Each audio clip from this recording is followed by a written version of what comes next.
साथियों नमस्कार भाई। बहुत ज़्यादा शिकायतें आप लोगों की आ रही थी कि सर एनल प्रॉब्लम्स हमें बहुत ज़्यादा परेशान कर रहा है, जब ये आ जाता है तो ठीक ही नहीं होता।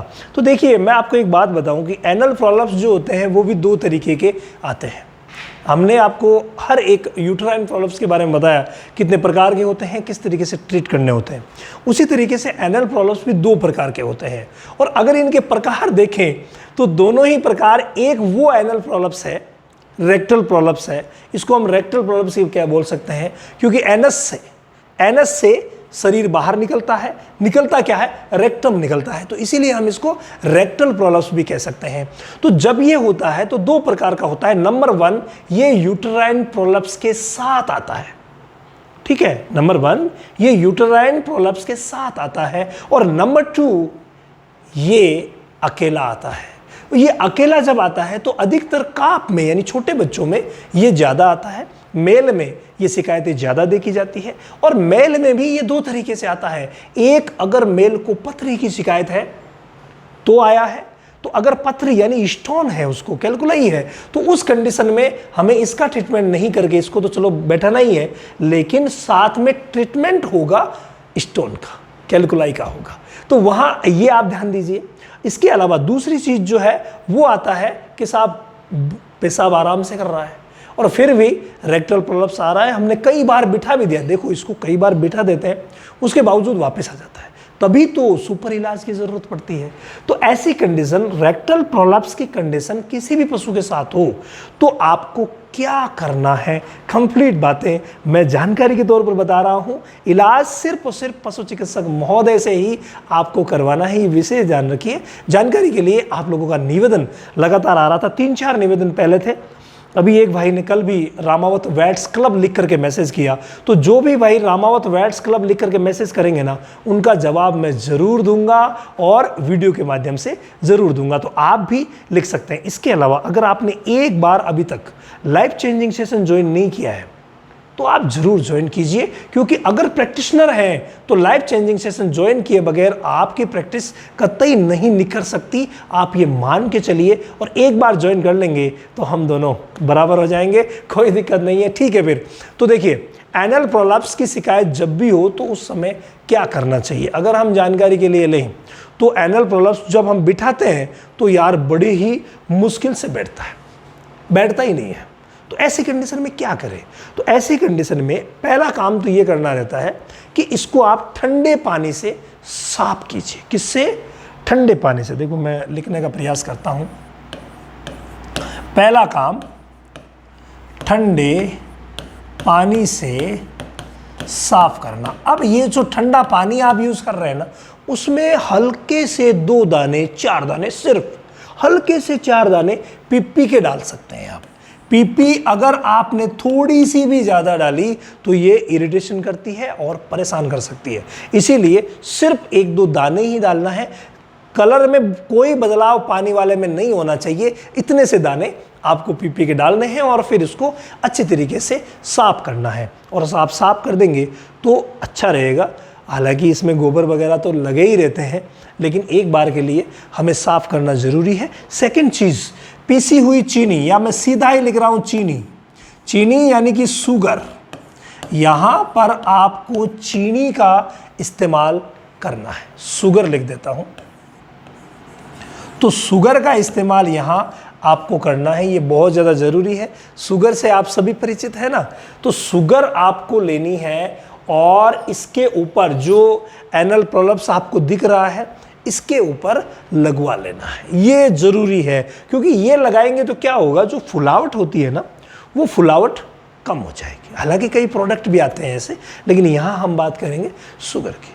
तो शुगर लगा दी गई तो ये फुलावट बिल्कुल कम हो जाएगी। पहले आपने धोया, साफ़ किया, फिर शुगर लगाई। शुगर लगाने के बाद मात्र 2 से 3 मिनट इसे रखा जाता है, जितने में उसमें से पानी निकल जाता है, सिकुड़ जाता है और उसे ईजीली अंदर डाला जा सकता है। और जो ही आपने अंदर डलवा दिया, अंदर डलवाने के बाद अगर बात आती है इंजेक्शन लगाने की, तो यहाँ कई जो प्रैक्टिशनर्स हैं, पशु चिकित्सक हैं, वो चूक जाते हैं। मैं जानकारी के लिए आपको बता दूं कि इसके लिए जो बेस्ट एंटीबायोटिक होता है वो एंटीबायोटिक है फ्रेंड, सेफ्टियोफर सोडियम।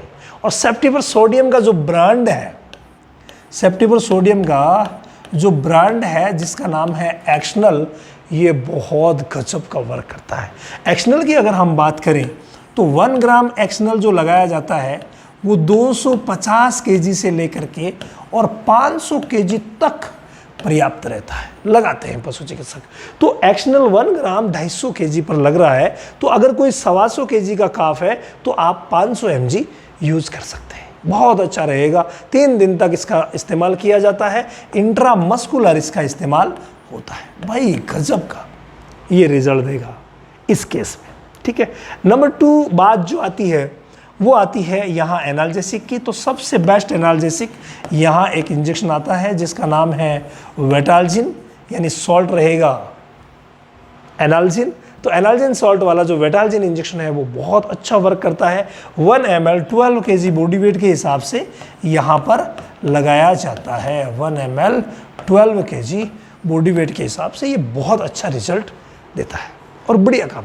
अब सपोर्टिव थेरेपी में एंटी एलर्जिक भी लगते हैं, तो बी कॉम्प्लेक्स भी लगता है और फॉस्फोरस और कैल्शियम के इंजेक्शन भी लगते हैं।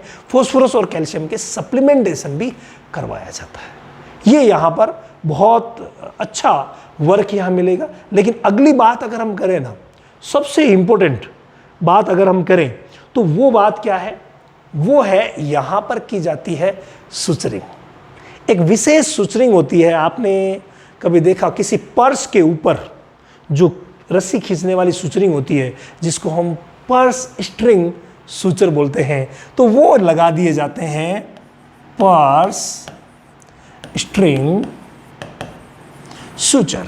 तो ये जो सुचर होता है पर्स स्ट्रिंग सुचर, इसका इस्तेमाल किया जाता है। इसमें क्या होता है कि घेरे में पशु चिकित्सक एक घेरे में इस तरीके से उसके चारों तरफ, एनएस के चारों तरफ घेरे में यूं धागे डाल देते हैं और फिर खींच करके बांध देते हैं। तो एक निश्चित जगह जितनी रखनी है उतनी जगह वहां रहती है और वो निश्चित जगह रहेगी और बाकी धागे से अच्छी तरह से बांध दी जाएगी, तो फिर प्रोलप्स रिपीट नहीं होता है, वापस नहीं होता है। ये हम ऑनलाइन सेशन में सारी चीज़ें जो है वो प्रैक्टिकली आप लोगों के लिए लेंगे, तो ये चीज़ें कर दी जाती है। एनल प्रोलप्स के ट्रीटमेंट का ये हिस्सा है, ये बहुत ज़्यादा ज़रूरी है। इसलिए इसके अलावा अगर कभी कभार क्या होता है कि लगातार एनल प्रोलप्स रिपीट होता है, बड़े जानवरों में रिपीट होता है, तो वहाँ पर और छोटे जानवरों में भी एक काम आप कर सकते हैं।